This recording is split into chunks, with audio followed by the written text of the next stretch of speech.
J'ai élaboré des lettres de mission pour les membres du gouvernement. Chaque département ministériel va rendre compte, le moment venu, de l'exécution des missions à lui confiées et les conséquences en seront tirées. Cela en toute responsabilité. Il s'agit de notre devoir sacré de redevabilité envers le peuple nigérien. En tout état de cause, à un moment ou à un autre, chacun rendra compte de ses actes devant le peuple, devant l'histoire et devant le Créateur. C'est aussi vrai pour les gouvernants que pour les agents publics, les pères de famille et chaque citoyen. Fin de citation. Général de brigade Abdraman Chani, président du Conseil national pour la sauvegarde de la patrie CNSP, chef de l'État. Message à la nation à l'occasion du 66e anniversaire de la proclamation de la République, 18 décembre 2024.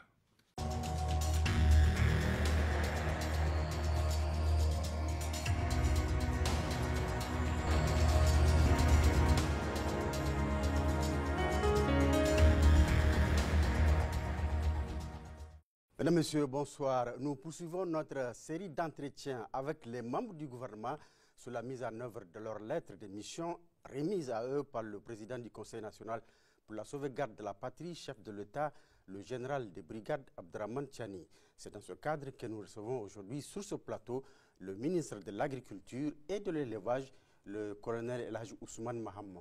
Monsieur le ministre, bonjour. Bonjour. Ou bonsoir et merci d'avoir accepté notre invitation. Nous allons au cours de cet entretien parler de votre bilan à la tête de ce ministère, combien stratégique pour notre souveraineté alimentaire. Commençons tout de suite par cette question. Monsieur le ministre, la fermeture du corridor béninois consécutive à la crise que nous avons connue avec la CEDEAO devrait nous amener au moins à tirer quelques enseignements sur la nécessité de nous autosuffire sur le plan alimentaire. À ce propos, comment faire pour que l'agriculture nigérienne permette une autosuffisance alimentaire réelle de notre pays? Est-ce qu'il y a lieu, en plus de l'agriculture pluviale et saisonnière traditionnelle que nous connaissons, développer une véritable agriculture avec plusieurs saisons? Merci, merci Ousmane, merci Abdoulaye pour cette opportunité que vous nous donnez. Je voudrais rendre grâce à Allah, subhanahu wa ta'ala, qui nous a permis d'être aujourd'hui ici sur ce plateau avec vous pour débattre des 18 mois de gestion d'un ministère stratégique, vous l'avez dit, que celui de l'agriculture et de l'élevage, pour vous présenter le bilan. Je voudrais aussi remercier le chef de l'État, le président du CNSP et le Premier ministre pour avoir placé la confiance de gérer ces ministères stratégiques à ma modeste personne. C'est un ministère stratégique parce que la souveraineté alimentaire, vous venez de le dire, est une priorité. Je voudrais aussi remercier la RTN pour cette opportunité qu'il nous donne pour présenter à nos concitoyens les 18 mois de gestion et également à nos concitoyens, l'ensemble des populations nigériennes, le vœu de meilleure année 2025 pour que nous puissions véritablement avoir une année de paix, de stabilité. Pour revenir à votre question, je voudrais rappeler le contexte du Niger au lendemain du 26 juillet 2023. Ça doit rester dans la mémoire collective des Nigériens. Après le 26 juillet, premier acte, la CEDEAO a pris des mesures inhumaines, injustes, des sanctions, de fermeture, de blocus du territoire nigérien. C'est un fait important qu'il faut garder en mémoire. Deuxième élément, nous avons appris à l'époque qu'il y ait une menace réelle d'attaque du Niger. Certains ont annoncé 1 million d'hommes, 2000 hommes, 1000 hommes, pour dire qu'ils vont s'en prendre au Niger. Nous avons appris également qu'il y a des avions qui ont survolé pour venir attaquer également le Niger. Le troisième élément important du contexte qu'il faut le souligner, c'est que toutes nos ressources financières ont été bloquées par la BCEAO. Ça veut dire quoi? Ça veut dire que Ousmane Abdoulaye, si vous avez 1000 francs à la banque, vous ne pouvez pas retirer. Il n'y a plus possibilité d'échange. Quatrième élément le plus important, c'est que nous n'avons pas la possibilité d'importer des produits pharmaceutiques alimentaires au Niger. D'ailleurs, nos produits qui ont déjà quitté le port de Cotonou pour la destination de Gaïa ont été empêchés d'entrer au Niger. Voilà la situation du Niger après le 26 juillet. C'est dans ce contexte que nous avons vu à la télé un général de brigade Adramantiani, à la tête de ces hommes, qui a communiqué pour dire que le CNSP a pris le pouvoir pour la souveraineté du Niger. Et quelques jours après, nous avons vu la formation du gouvernement. Le Premier ministre a été nommé, Ali Mamadzen, que tout le monde le connaît, rigueur dans la gestion, et qui a pris la charge de conduire ce gouvernement. Dans ce gouvernement, j'ai eu la chance d'être un Nigérien comme tous les autres, mais avoir la chance de prendre le département de l'agriculture et de l'élevage. C'est un des piliers importants de la refondation. Rappelez-vous du contexte que j'ai cité plus haut. Donc j'avais la lourde responsabilité de pouvoir régler cette question d'alimentation du peuple nigérien. Rappelez-nous, 27 millions de Nigériens. Encore chose importante, c'est que le Niger importe pratiquement les céréales. Pratiquement tout. Riz, blé, maïs. Même le mil. Le mil aussi. Donc ça veut dire quoi? Le Niger est occupé de ces blancs. Mieux, un deuxième événement extrêmement important, c'est que nous avons connu une année déficitaire.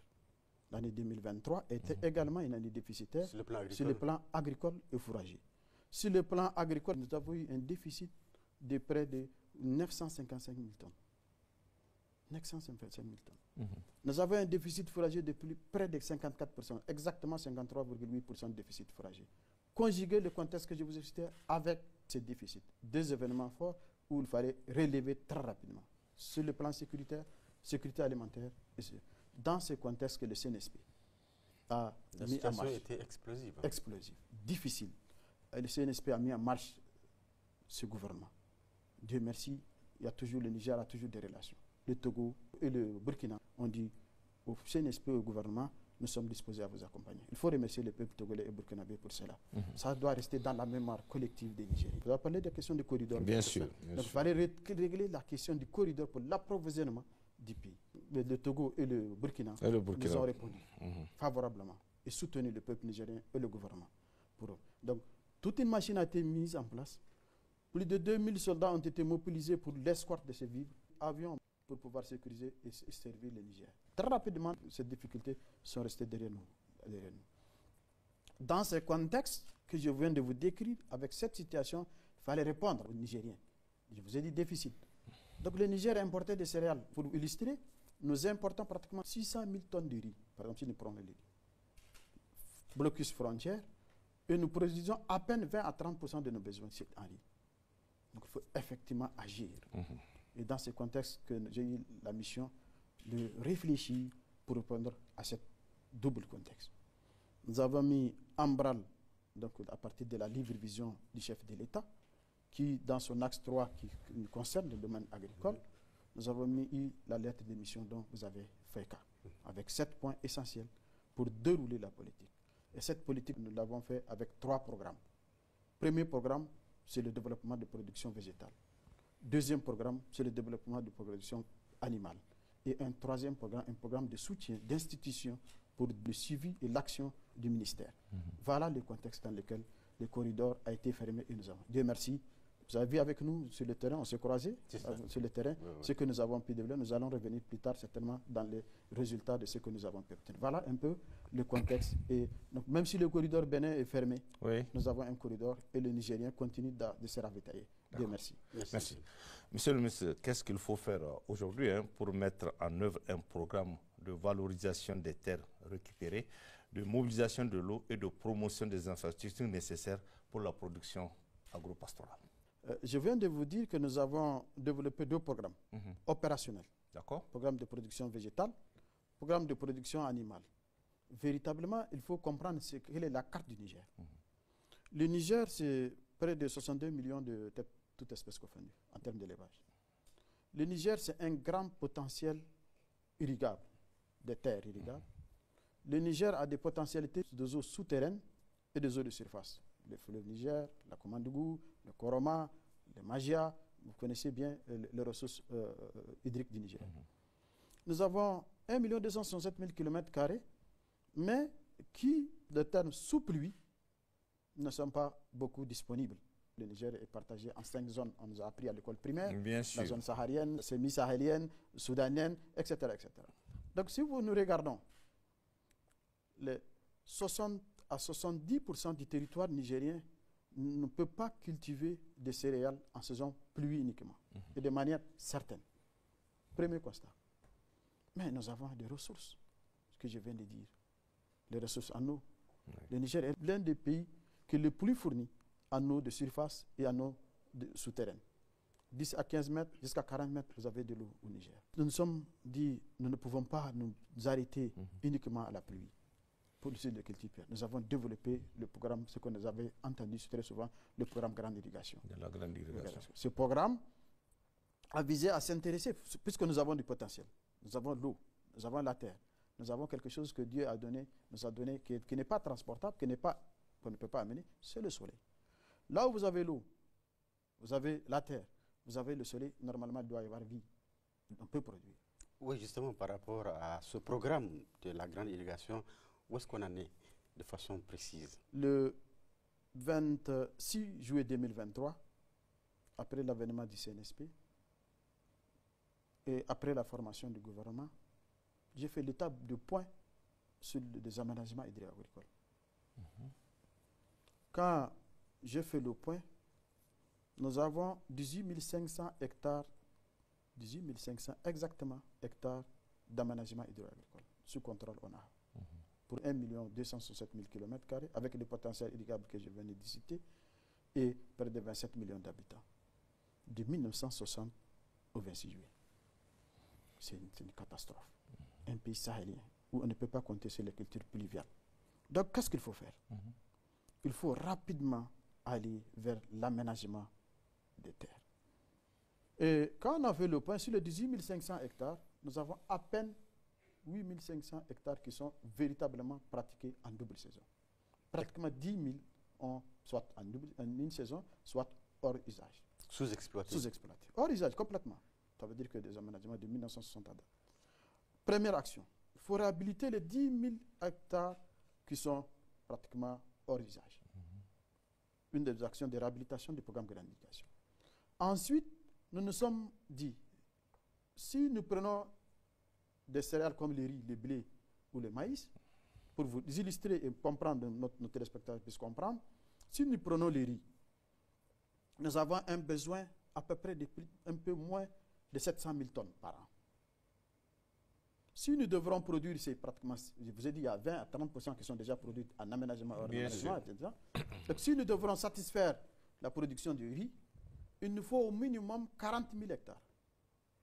En double saison, ça veut dire 80 000 hectares, temps-là, pour que nous puissions satisfaire les besoins en riz national. Et donc, nous n'avons que 18 000 hectares qui sont en aménagement hydro-agricole, dont 10 000, réhabilitons des 10 000 hectares.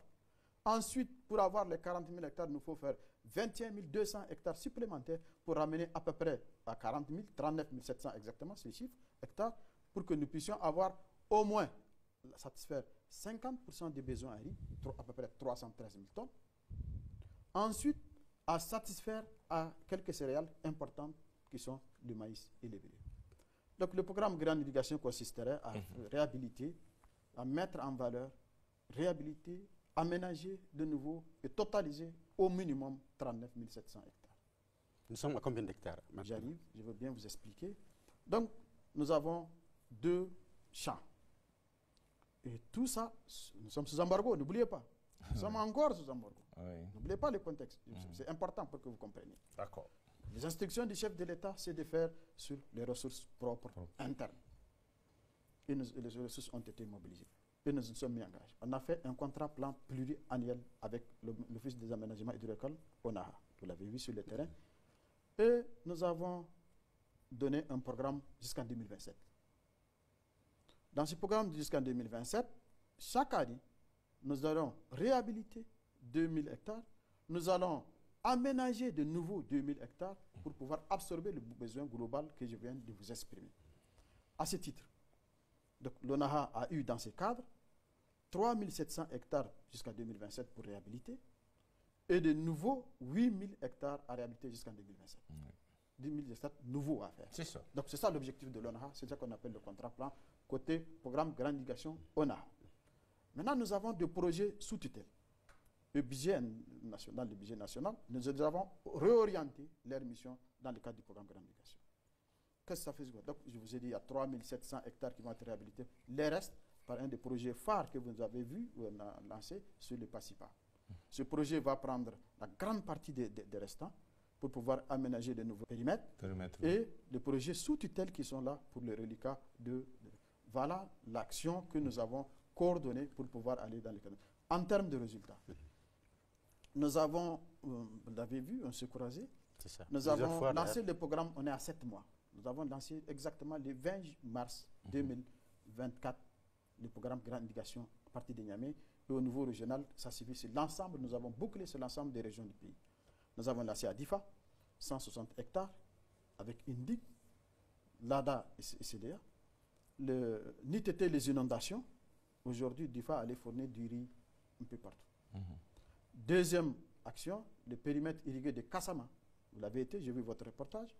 Merci à l'ORTN, à la RTN d'avoir montré ces images, où aujourd'hui le riz est sur le marché. Nous avons fait 80 hectares. Le riz de l'aménagement de Kassama est sur le marché. Sur le marché, à Zender. L'aménagement de Jambali à Maradi, avec 160 hectares, pratiquement aujourd'hui, ils sont en train dans la phase finale. La réception technique de Kassama et Jambali sont faites bientôt. Je serai sûr pour réceptionner ce périmètre. Il y a un périmètre qui est extrêmement important, les 32 km d'Olé-Gatawani. Ces 32 km de digues nous ont permis de sécuriser 3000 hectares de riz qui ne sont pas exploités il y a presque 5 ans. Aujourd'hui, la RTN aussi a fait un reportage là-bas, vous l'avez vu. Donc aujourd'hui, nous pouvons produire dans la région de Gaïa sur les 3000 hectares en toute sécurité. On a fait une digue de 32 km pour sécuriser. Donc ce qui n'a pas été pendant 5 ans. Nous avons lancé à Niamey, vous l'avez vu récemment, nous avons lancé à Toula, à Tilaberi, nous avons lancé à Tigirwit, à Agadez, nous avons lancé à Moulela, région. Toutes les régions de Niger ont été lancées, le Noha et à Pied-d'Œuvre. Certains périmètres, sur les 13 que je viens de vous dire, périmètres que nous avons lancés, certains sont pratiquement terminés, d'autres sont en attente, et bientôt, nous allons réceptionner.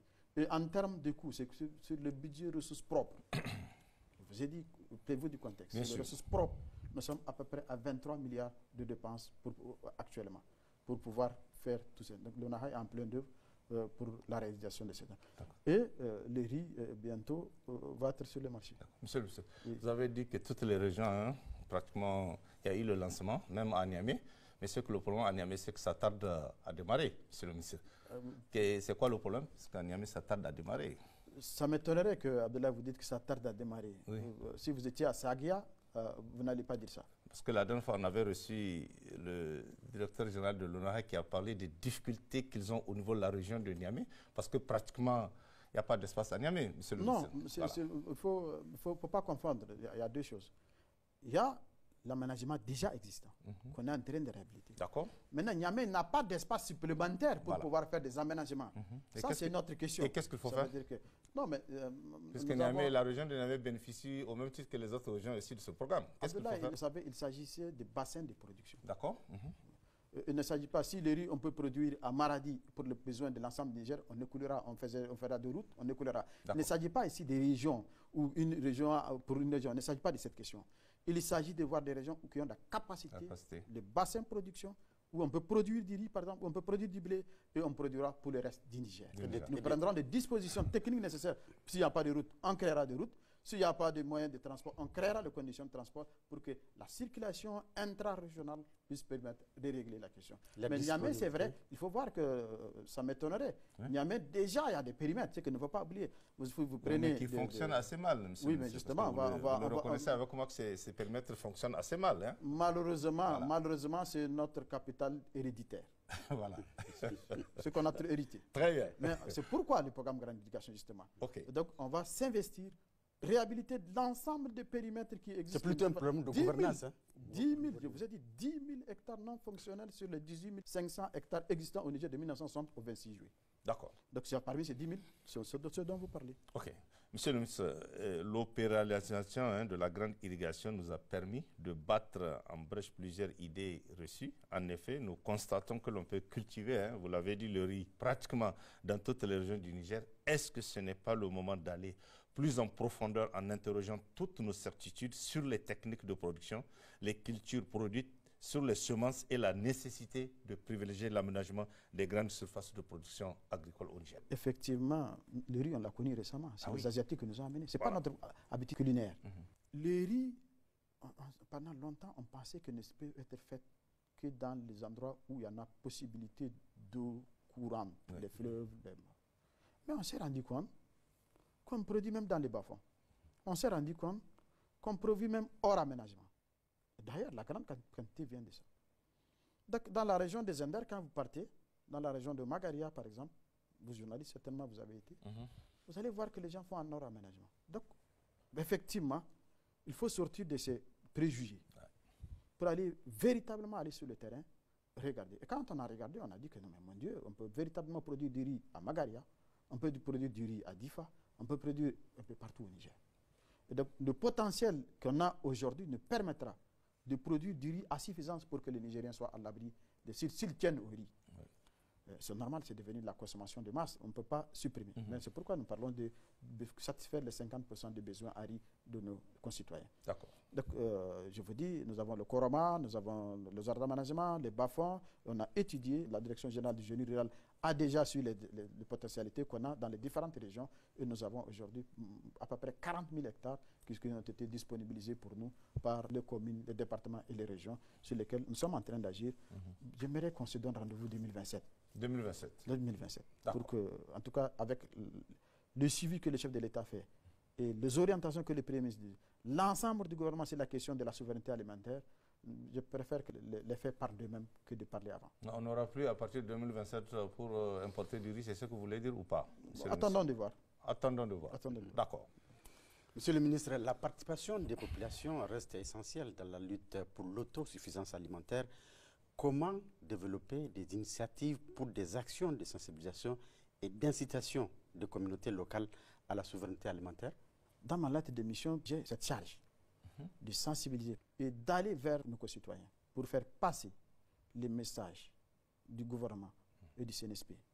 C'est à ce titre que j'ai visité tout le Niger. Tout le Niger. J'étais à Tassara, Tilia, Talemses, partout.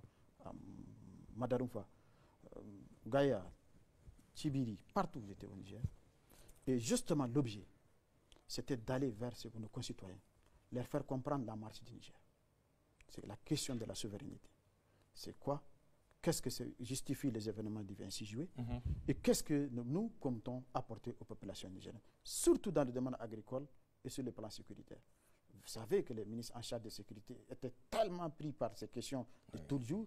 Et donc, j'ai été leur porte-parole parce qu'en ce temps, parce que dans ma lettre de mission, ils m'ont demandé d'aller sensibiliser ces populations et de leur faire passer ces messages. Eux, ils ont compris. Ce que je retiens, les Nigériens, c'est un peuple brave, courageux et debout. Ma dernière mission à Ifeouane, vous savez, quand j'étais venu, j'ai trouvé des femmes et des hommes debout. On m'a dit, monsieur le ministre, mais nous, qu'est-ce qu'on a fait au CNSP? 2 ans, on attendait l'arrivée des membres du gouvernement. Ça veut dire quoi?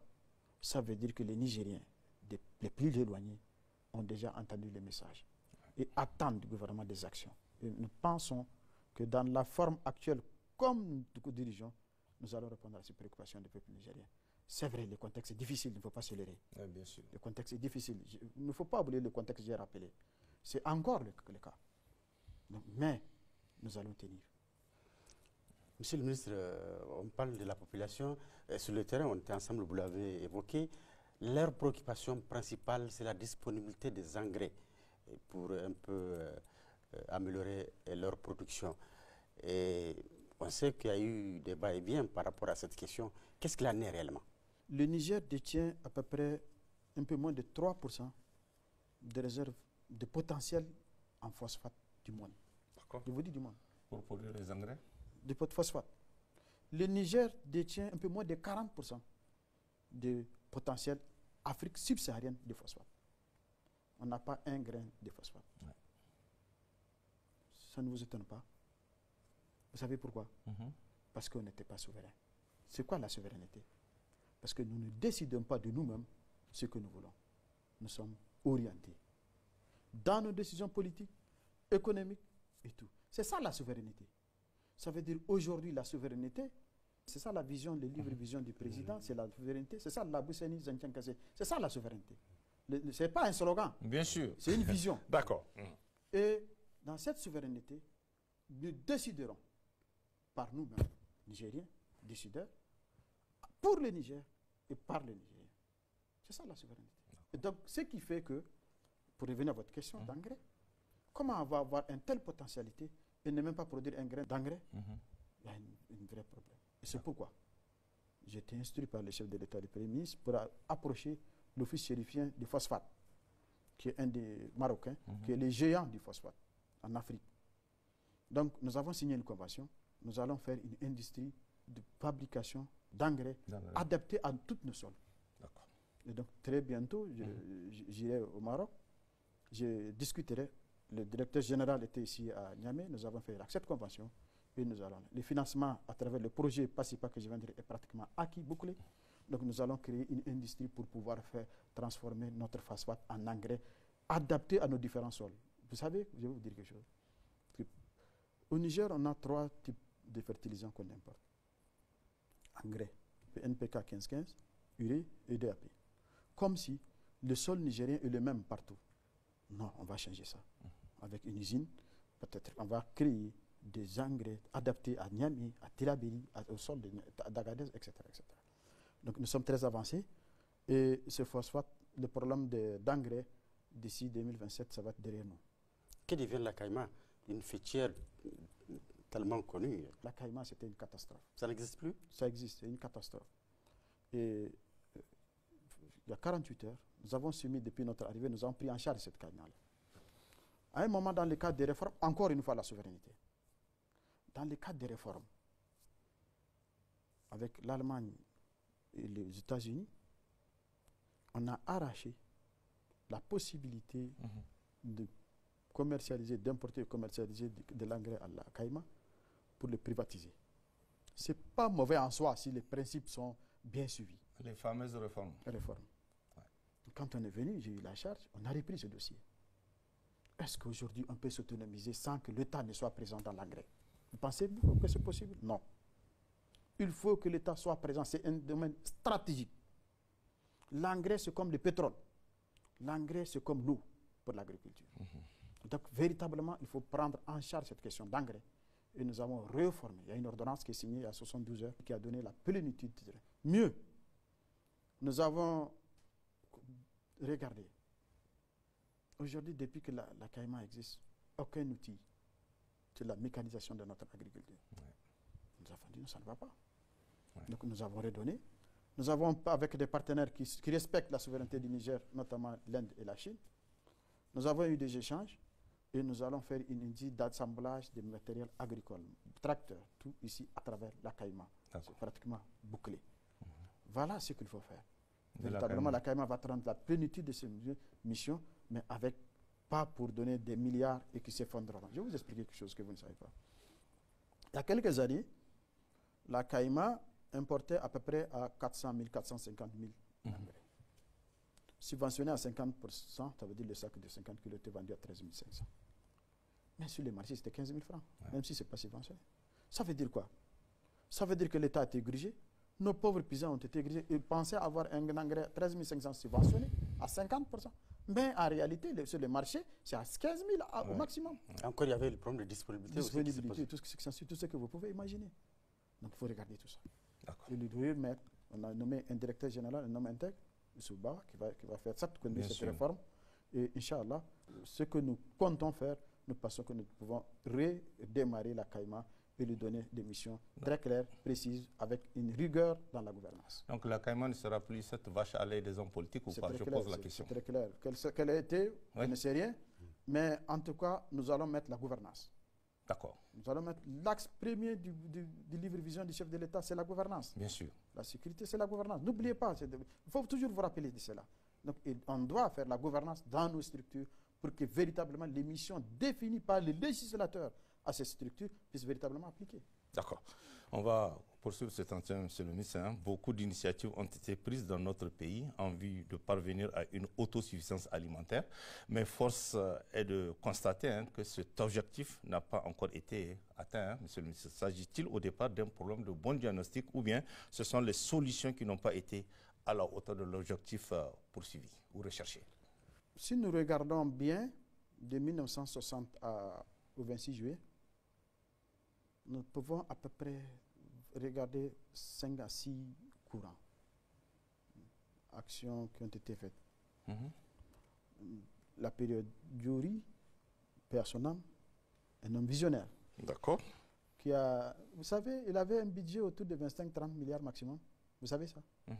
Le Diori, juste à sortir des indépendances, n'avait pas un budget de 1000 milliards. Oui. C'est à peine 30-25 milliards. C'est ça. 30-25 milliards, former les Nigériens, sécuriser les Nigériens. C'est en fonction des besoins aussi. J'arrive, ce n'est pas besoin. Attention, nous avons 3, 4, 5 millions, je vais vous dire. Mais il y a eu une centaine de sociétés. Ouais. Avec un budget de 25-30 milliards.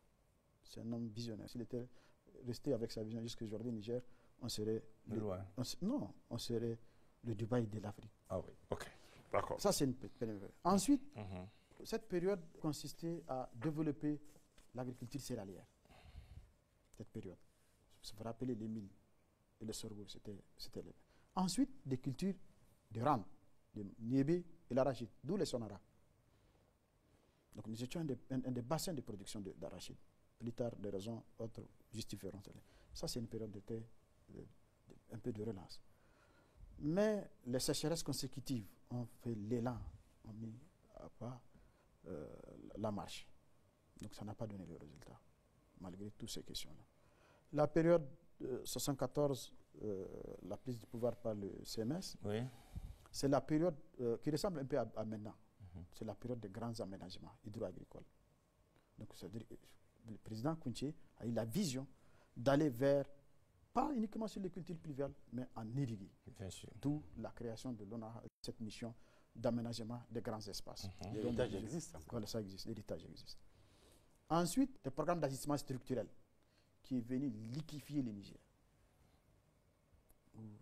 Pomme de l'uranium étant passé, qui est venu vendre, tuer toutes nos sociétés qui existent, ont disparu.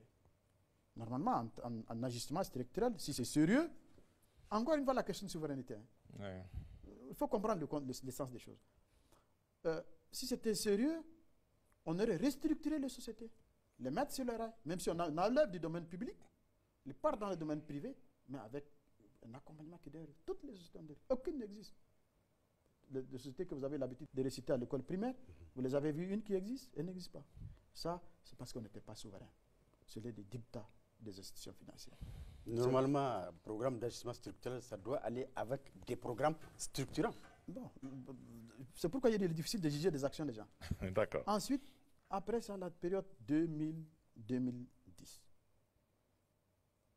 Cette période qui a connu un peu ce qu'on appelait la stratégie de développement durable, la stratégie de développement, qui a un peu connu, qui s'est un peu intéressé au développement économique. Aussi qui a fait un peu ce résultat, je n'en juge pas. Ensuite, nous avons eu la période 2010-2023, où la planification au Niger est arrivée. On parle de la SDDCI, la stratégie de développement inclusive, le PDS, l'initiative 3e. Allez-y voir les résultats. Vous êtes mieux placé que moi, en tant que journaliste, d'investiguer là-dessus. Voilà un peu le contexte de politique menée. Mais toutes ces politiques, dès qu'il y a eu une fermeture des frontières, tous les Nigériens sont mis à dire diri. Donc, on n'a pas donné de résultat, c'est ce que ça veut dire. Bien sûr. Hein? Dans l'ère globale, en tout cas, le rejet sur le plan de domaine dont j'ai la charge, l'agriculture, ça n'a pas été réglé.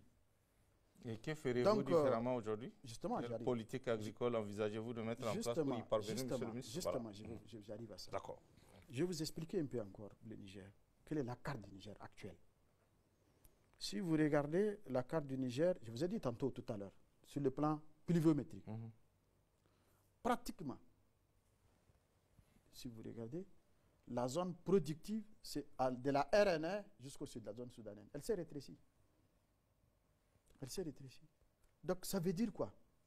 Ça veut dire quoi? Sous pluie, nous ne pouvons plus produire des céréales. Des céréales, pour boucler, il faut 60 à 100 jours. Or, nos pluies, maximum 2 mois, 2 mois 5. Donc, on ne peut pas plus dire. Est-ce qu'on va rester dans les bras croisés? Non, il faut agir. D'accord. L'intelligence qu'on a, il faut aller vers la petite irrigation, vers la grande irrigation, et mettre en branle toutes ces politiques pour véritablement être souverain sur le plan alimentaire, y compris bien sûr sur le plan fourrager, animal et de production végétale. Donc notre réflexion, l'alternative, c'est qu'il faut développer l'irrigation sous toutes ses formes. L'irrigation, la grande irrigation, la petite irrigation, des crues, tout il faut mettre en branle, retenue d'eau, pour pouvoir faire des barrages, il faut véritablement reprendre toutes ces politiques et véritablement aller vers l'irrigation en émo. C'est ça l'alternative, il n'y a pas d'autre. Quelle politique envisagez-vous pour pouvoir promouvoir, disons, une véritable industrie agroalimentaire au Niger? Ça manque. Dans le développement d'un pays, en tout cas sur le domaine agricole que j'ai, il faut de la production. Produire, oui. Produire, mais conserver et transformer et commercialiser. Pour ça, il faut de l'industrie. Donc l'amont et l'aval doivent être faits. C'est ça notre vision.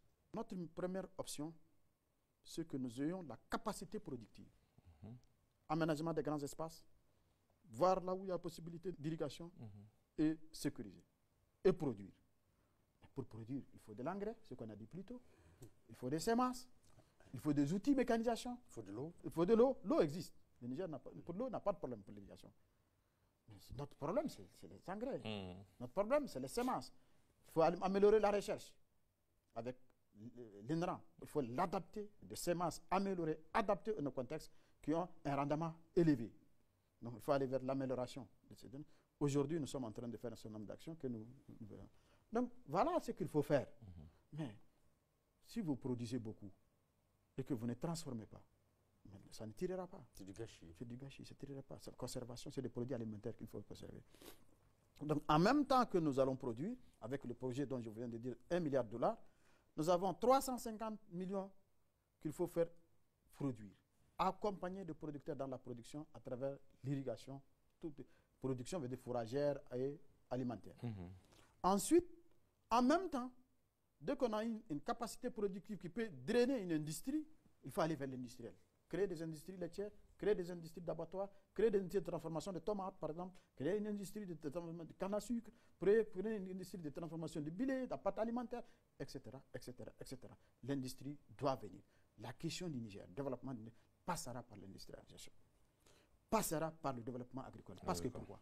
D'accord. Le seul domaine, aujourd'hui, on peut créer 1 million d'emplois, c'est le secteur agricole.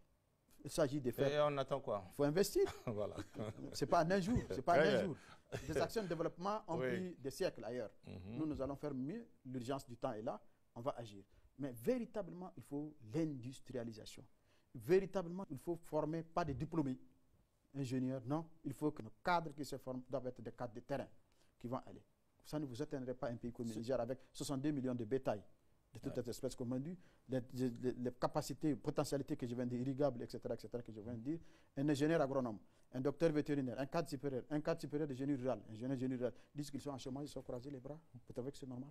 Mais parce que les cadres institutionnels n'existent pas, c'est normal qu'ils soient en chômage. Pourquoi ils doivent être en chômage? Parce que l'aspect global n'est pas créé. Aujourd'hui, si vous sortez ingénieur agronome, s'il n'y a aucune institution financière qui doit vous accompagner, si la question foncière n'est pas réglée, tout est lié.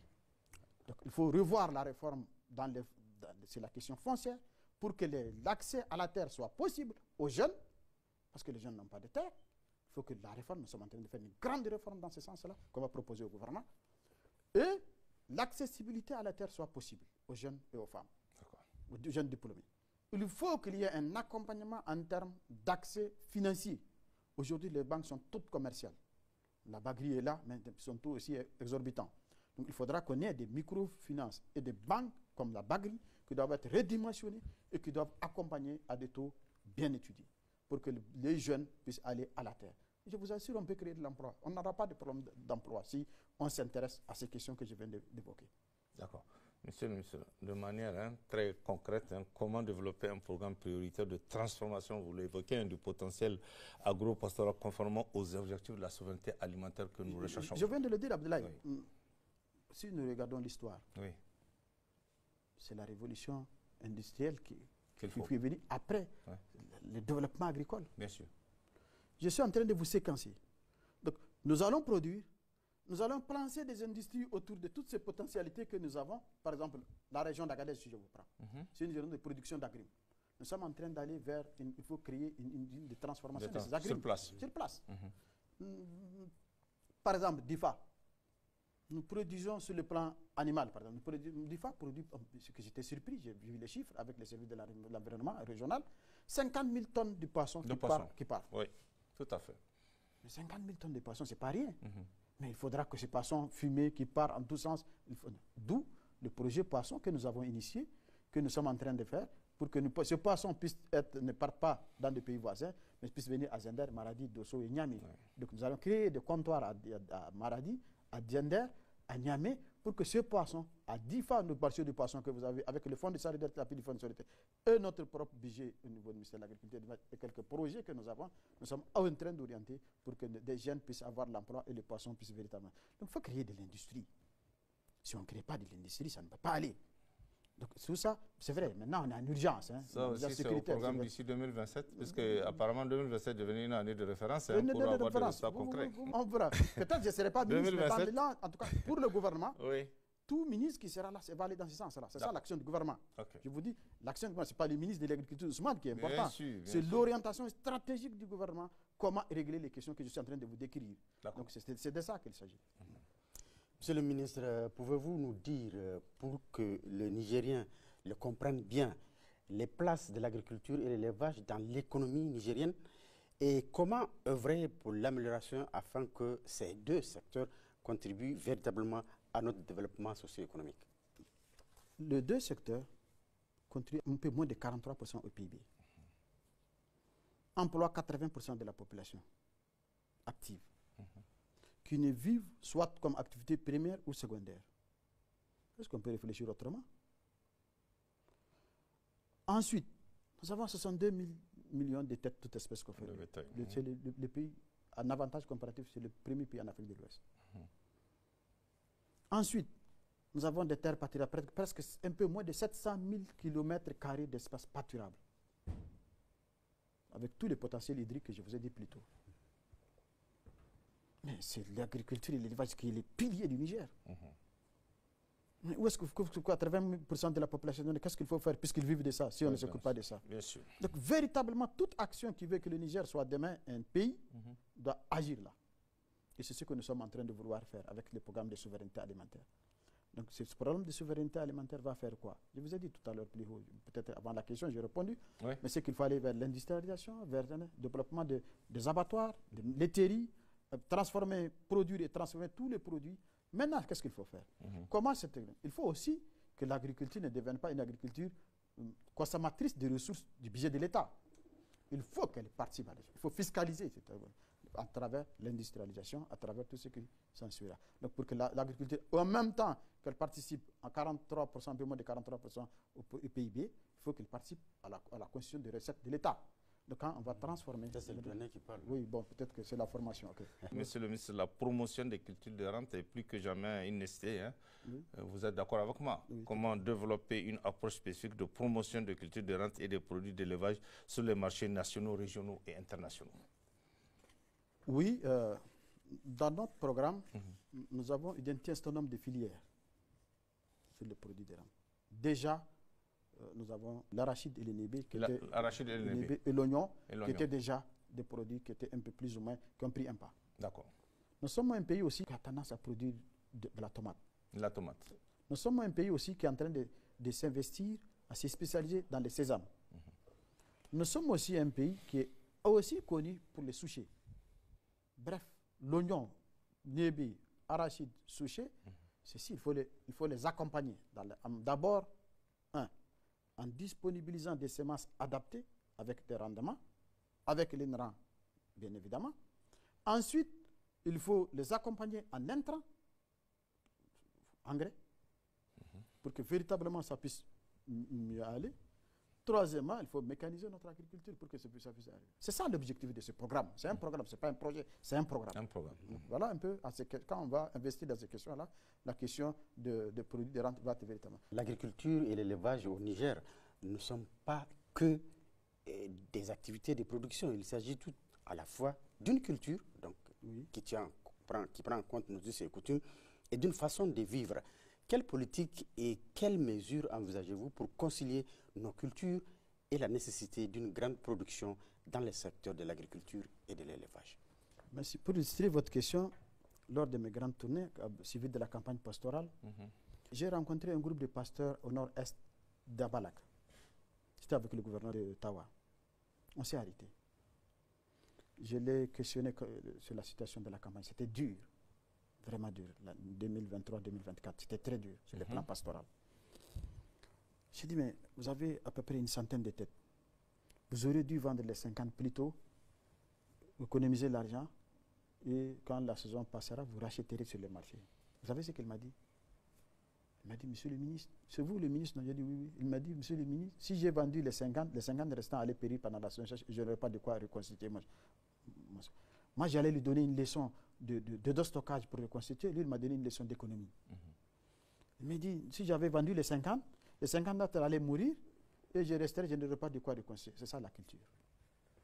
Justement, souvent, nous, on part à l'école, on apprend, et on pense que les us et coutumes, de la façon dont nos bergers, nos parents gèrent les animaux, par exemple, ce ne sont pas bien.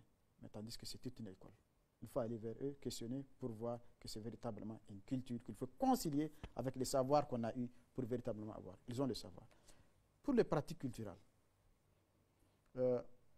j'ai lu dans un livre écrit par Dov Pasternak, un Israélien qui séjournait à Krizat ici, certainement les agronomes le connaissent. J'ai lu dans son livre les aïs. Dans la région de Maradi, ils sont partis. Les aïs, ça veut dire que c'est une technique de retenue d'eau au pied par exemple, du mil. On fait un petit cercle, l'eau quand ça coule, ça ne permet pas de couler, ça stagne, ça filtre au niveau du pied, la plante, ça alimente la plante. Il dit la première année, on est parti les accompagner dans la région de Maradi. Ils ont une bonne production. La deuxième année, ils sont partis. Il dit 2 ans plus tard, quand ils sont arrivés, ils ne font plus d'Isaïe. Il a posé la question, mais pourquoi ça ne vous a pas donné? Il dit, on a bien produit. On a fait, mais le mil est devenu moins cher.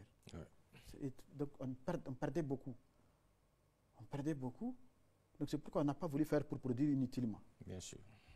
C'est une école. Donc vraiment, il ne faut pas négliger nos paysans. Ils ont véritablement une science. Ils ont une philosophie. Ils ont une philosophie, comme vous le dites, et des pratiques qu'il faut qu'on s'inspire pour améliorer. Donc ça veut dire quoi? Ce qu'on a appris à l'école, mélangeons avec ce que nos producteurs font pour véritablement avoir. Questionnons-les. Je pense que c'est ça qu'il faut faire à l'avenir avec nos cadres de formation. Ils doivent avoir cette formation pratique pour pouvoir véritablement améliorer notre... Mieux, je ne sais pas si vous vous rappelez, il y a quelques années, une dizaine d'années, un peu moins même, il y a eu beaucoup d'importations de tracteurs. Vous vous rappelez par la Caïma? Si. Est-ce que vous avez l'habitude de tourner? Vous allez voir que vous allez que des cadavres dans les médias. Bien sûr, bien sûr. Vous savez pourquoi? Parce qu'on n'a pas consulté ce qu'on a commandé. On n'a pas adapté.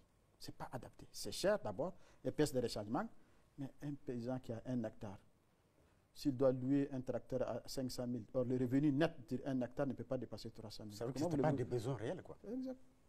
Donc allons-y vers nos producteurs, vers nos parents, vers nos paysans, pour discuter avec eux, allons pas à pas adapter. D'accord. Monsieur le ministre, pouvez-vous nous dire les mécanismes que vous avez mis en place afin de minimiser l'impact environnemental sur les productions dans les secteurs de l'agriculture et de l'élevage? Avez-vous pensé à concilier la production agricole avec le développement urbain et l'environnement? Si nous regardons dans la période 1950-1967, par exemple 68, l'isoète 400 mm se trouvait Difa, Nord Gouré, Sud Tanout, Sud Aderbisenat, Tawa. Si vous regardez encore l'isoète 400 à partir des années 1990, sur la carte, il faut vérifier, vous allez voir. Vous allez voir que l'isoète se trouve Est Magaria, Zender, Tessawa, plus Koni, Sud Tilaberi, Sud Terra. À peu près en 20 ans, l'isoète 400 s'est déplacé de 150 à 200 mm au sud. Donc ça veut dire quoi? L'UZ 400, dans les années 60, nous avons à peu près pendant 4 mois de saison de pluie. À partir de 90, nous avons 2 à 2 mois et demi de pluie. C'est ça les inondations. Okay. Ça veut dire en peu de temps, vous avez beaucoup de pluie. Beaucoup de pluie. Donc ça veut dire quoi? Les zones cultivables sous pluie se sont séchées. Ça menuise. Vous comprenez? C'est l'impact environnemental. C'est ça. Le changement climatique. Qu'est-ce qu'il faut faire? Donc, qu'est-ce qu'il faut faire? Il faudra faire? que le ministre en charge de l'environnement vous a beaucoup expliqué sur tout ce qui est comme la récupération des terres qu'on est en train de faire, sur les glacis et tout ce qui s'en suit. Et donc, véritablement, il faut, en lien avec le ministère de l'Environnement et les projets au programme, nous sommes en train de récupérer ces terres pour reverser dans la production agricole, soit en assainissant dans la foresterie, etc., récupération des terres que nous sommes en train de faire. C'est l'action qu'il faut mener pour pouvoir véritablement récupérer ces terres. Au Niger, nous avons, dans le domaine agricole, des terres pauvres, très pauvres, et des pauvres dégradés. Les dégradés, il faut les récupérer, les reverser, il ne faut pas les laisser. Donc, le ministère en charge de l'environnement fait beaucoup d'actions dans ce domaine. Monsieur le ministre, le Niger est par excellence un pays d'élevage, vous l'avez assez souligné. Malheureusement, très souvent, dans nos politiques publiques, le développement du secteur agricole, au lieu de se faire simultanément avec l'élevage, a été plutôt envisagé sans prendre en compte ce dernier secteur. Dans la même lancée, j'ai envie de vous poser donc cette question, de savoir quelles sont les mesures que vous envisagez pour un développement simultané et harmonieux de l'agriculture et de l'élevage au Niger. Oui, souvent on a tendance à privilégier la production végétale, c'est-à-dire la production végétale, parce que c'est juste direct aux humains. Je vous ai dit encore une fois, les humains n'attendent pas. Donc on a tendance à mettre l'animal un peu derrière. Peut-être c'est ça votre constat, mais ce n'est pas vrai, ce n'est pas du tout vrai. Toutes les politiques qui ont été menées ont consisté à la fois le développement végétal et animal. N'oubliez pas le projet Niger 113, les grands projets qui ont concerné le domaine de l'élevage. Aujourd'hui, dans le cadre du PACIPA, par exemple, nous sommes en train de faire les aménagements. Je vous ai dit 40 000 hectares d'aménagements que nous sommes en train de faire. Sur les 40 000 hectares, 85% seront destinés à la production végétale alimentaire et les 15% vont être destinés à la production fourragère, soutenir l'alimentation des animaux. Autant que nous ne pouvons pas produire les céréales, autant le pâturage aussi s'aménise. Donc il faut forcément, à l'irriguer, produire du fourrage pour les animaux. L'alimentation des animaux est une condition importante.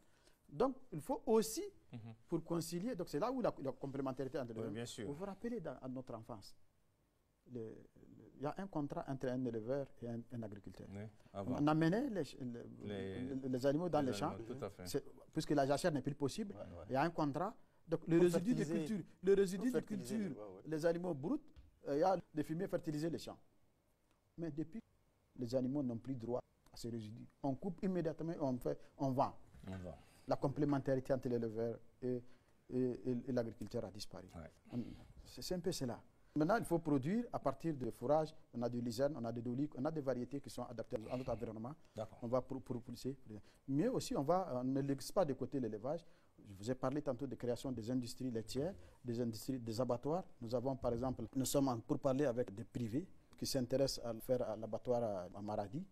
Nous sommes en train de voir comment aussi faire un abattoir spécialisé en viande caméline dans la région des Inders. C'est le programme qu'on a.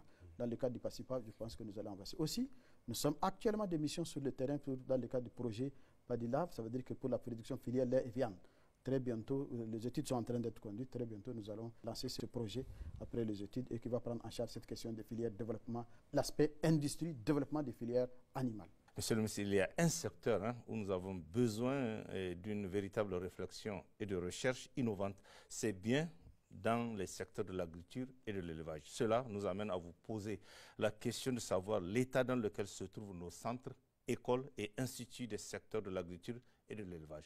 Comment faire pour améliorer la formation et la recherche dans ces domaines et quelle approche pour que nos techniciens et ingénieurs soient véritablement sur le terrain aux côtés des agriculteurs et des éleveurs pour une meilleure production et non pas des commis confortablement installés dans des bureaux de projet comme souvent on a vu, monsieur le ministre. Oui, dans le département dont j'ai la charge, nous avons 2 centres. l'IPDR de Kolo. L'IPDR de Kolo, oui. L'IPDR de Kolo, vous savez, ça date de quand? 1933. Sa création date de 1933. 1930. 33. 33, pardon. 33. Qui a pratiquement formé tous les cadres. Et qui continue de faire. Donc, eux qui étaient à l'époque juste des techniciens. Aujourd'hui, nous avons introduit en 2024 des niveaux supérieurs. OK. Pour que nous puissions véritablement former des techniciens supérieurs en licence, pour que véritablement nous ayons des cadres. Ensuite, nous avons le centre de surveillance des maladies d'élevage, l'école d'élevage, parce qu'à l'époque, il y avait l'école d'élevage, cadre d'élevage qui a disparu, et qui forme un peu des techniciens au niveau communautaire, qui ont le niveau brevet, qui ont arrêté, rentrent dans cette école, après une année de formation, sont accompagnés et qui deviennent des relais communautaires au niveau le plus proche. La même chose pour des écoles privées qui sont là un peu partout, qui commencent à s'intéresser sur le développement, sur les questions agricoles et animales, qui sont en train de former. Maintenant, c'est l'adaptabilité. C'est ça votre question, le fond de votre question. Est-ce qu'il ne faut pas former des cadres de commis qui sont dans les bureaux, mais sur le terrain? Ça, c'est le curricula. Ça, c'est le curricula. D'accord. Donc, nous sommes en train de voir avec la fac d'agronomie véritablement pour donner un curricula qui permettrait des agents d'être sur le terrain, lors de la formation déjà. Ailleurs, j'ai vu où, dès l'année, quand vous commencez master, on vous donne un sujet pratique. Par exemple, vous êtes dans un champ, vous allez développer et vous allez votre premier. Encore une fois, la question foncière, c'est fait que les gens ne s'intéressent pas à ces questions parce qu'ils n'ont pas eux-mêmes de terrain. Ça veut dire que nous n'avons pas de grands producteurs qui emploient ces techniciens pour véritablement... Les techniciens sont là. Donc il faut que quelqu'un les emploie. Bien sûr. Je pense qu'il faut revoir ces questions. L'école de l'IPDR forme beaucoup de cadres. Et je crois qu'en 2024, nous avons formé pratiquement un peu moins de 400 qui sont sortis, cadres techniciens supérieurs, cadres, qui vont se redéployer sur le terrain, qui accompagnent un peu nos producteurs à l'encadrement. La question d'appui, conseil, encadrement des producteurs est une question fondamentale, qui est souvent, vous l'avez raison, qui n'est pas bien prise en charge. Donc nous allons tenter de voir les circonscrits pour prendre en charge. J'espère que ces élèves ou ces étudiants de l'IPDR dont vous parlez, à l'image des autres, ils ne sont pas à la maison assis, monsieur le ministre. Parce que ça aussi, on forme des gens et malheureusement, on les laisse à la maison. Je l'espère. Parce qu'on en a besoin, vous l'avez dit, même dans le cadre de la grande irrigation. Je l'espère. D'accord. Je l'espère. Merci.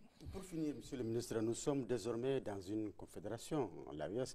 Avez-vous envisagé avec vos frères du Mali et du Burkina une politique agricole et d'élevage commune? Sinon, quelles sont les actions que vous avez en commun dans le secteur de l'agriculture et de l'élevage? Merci, c'est une question très importante.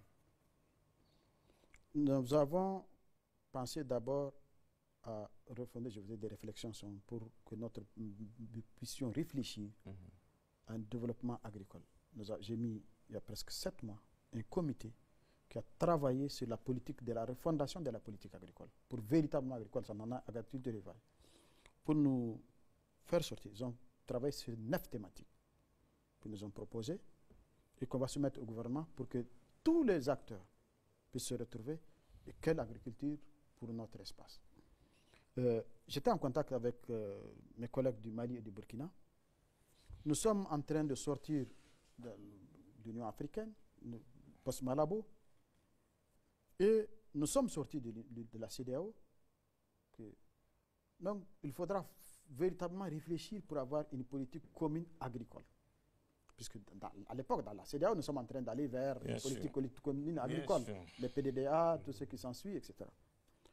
Maintenant, nous allons, puisque les terrains communs de la confédération, c'est des populations réelles qui ont les mêmes réalités, les mêmes conditions climatiques à peu près. Nous avons élaboré une stratégie à court terme où nos techniciens vont se retrouver et réfléchir sur l'entrepolitique, comme je vous ai dit, post-Malabo et à l'horizon 2063 de l'Union africaine également, pour que nous puissions être présents. La Confédération puisse avoir sa propre politique. Et c'est le chantier. D'accord. Monsieur le ministre, quel sera votre mot de la fin? Et je précise, ça fait quand même votre deuxième passage, si je ne me trompe pas, à la tête de ce ministère. Alors, quelle est la différence entre le ministre d'avant et le ministre d'aujourd'hui?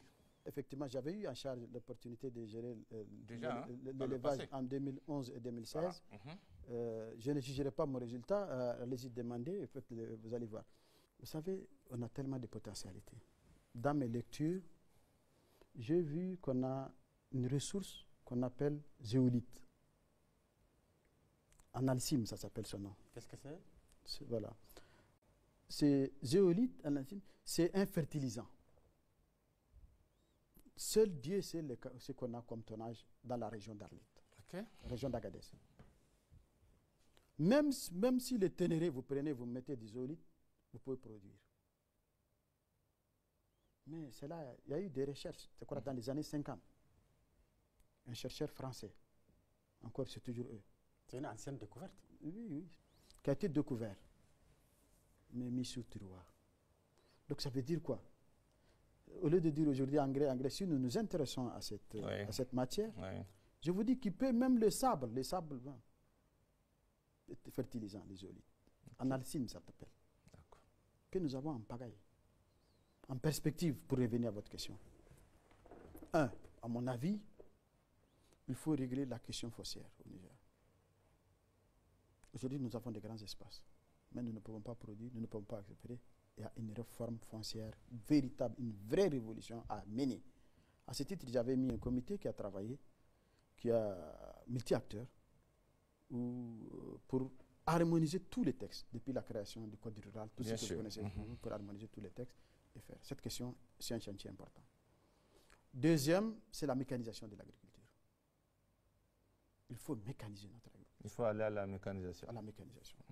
C'est un chantier que j'ai donné au directeur général de la CAIMA, qui va prendre véritablement pour nous proposer comment on va mécaniser notre agriculture et sortir. Deuxième élément, c'est le financement de l'agriculture. Je vous disais tantôt que nous ne tuons pas sévérins. Ce n'est pas parce que nous ne pouvons pas dire sur nos choix stratégiques, nous ne sommes pas sévérins. Aujourd'hui, nous avons décidé d'avoir ça. Il faut que. Pourquoi nous ne sommes pas sévérins? Parce que nous avons. Et toutes les politiques antérieures ont basé le financement de l'agriculture sur des ressources extérieures. Non. Il faut chercher des ressources pérennes, nationales, internes, pour financer l'agriculture. Ça passe par la fiscalisation? Tout. Ça, les économistes trouveront la solution. Il est temps que tous les Nigériens mettent leur ingéniosité pour trouver les solutions. Troisième point, à mon avis, c'est la recherche. Il faut que la recherche agronomique puisse être véritablement faite à l'INRA pour nous proposer des semences adaptées et avec des rendements forts. Quel est l'état aujourd'hui de l'INRA? Parce que vous en parlez beaucoup de cet institut-là. C'est quoi l'état? Moi, je pense qu'il ne peut pas y avoir développement. On a l'habitude de nous dire de développement sans recherche. Oui. Est-ce qu'on peut penser domaine agricole sans l'INRA? C'est un des piliers importants pour nous. À ce titre, je suis le vice-président en charge du comité national. Le Premier ministre étant président du Centre national de recherche agronomique. Ils ont proposé un programme de relance des instituts de recherche autour de 80 milliards et ça a été adopté. Et je pense qu'ils vont mettre en œuvre pour véritablement redémarrer la recherche adaptée. Un autre point, c'est que, après la mécanisation, je vous ai parlé des semences, c'est qu'il faut faire la recherche et les ressources humaines. Aujourd'hui, j'ai à peu près, au ministère de l'Agriculture et de l'Élevage, un peu moins de 2500 cadres, auxiliaires compris. Entre 2025 et 2029, 35% partiront à la retraite. C'est un problème. Vous avez posé tout à l'heure le problème d'encadrement. Il n'y a pas eu de recrutement. Véritablement, c'est un chantier qu'il faut regarder. D'accord. Et au moment opportun, je proposerai au gouvernement et au chef de l'État les mesures à venir. Bien qu'on est dans un contexte difficile, c'est important, il s'agit de la survie du pays. D'accord. Un autre point qui est important, c'est que en termes de perspectives à venir, il faut regarder, pour toujours dans le domaine agricole, c'est nos projets et programmes. Il faudra que ces projets et programmes qui sont là s'orientent vers la nouvelle vision. Et nous avons dans les pipelines beaucoup de projets avec la BAD, avec la BAED, qui sont très avancés et qui démarreront, Inch'Allah, d'autres en 2025, notamment les PASIPA, ou qui vont nous permettre de faire beaucoup d'actions. Pour finir, merci à vous, vraiment. Ça veut dire, ce que je dois dire, je dois saluer la résilience du peuple nigérien. Moi, j'étais en contact. C'est un brave.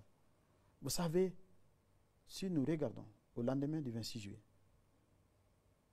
si nous regardons les agrégats macroéconomiques du Niger avec le contexte tel que je vous ai décrit, on ne peut pas être aujourd'hui ici.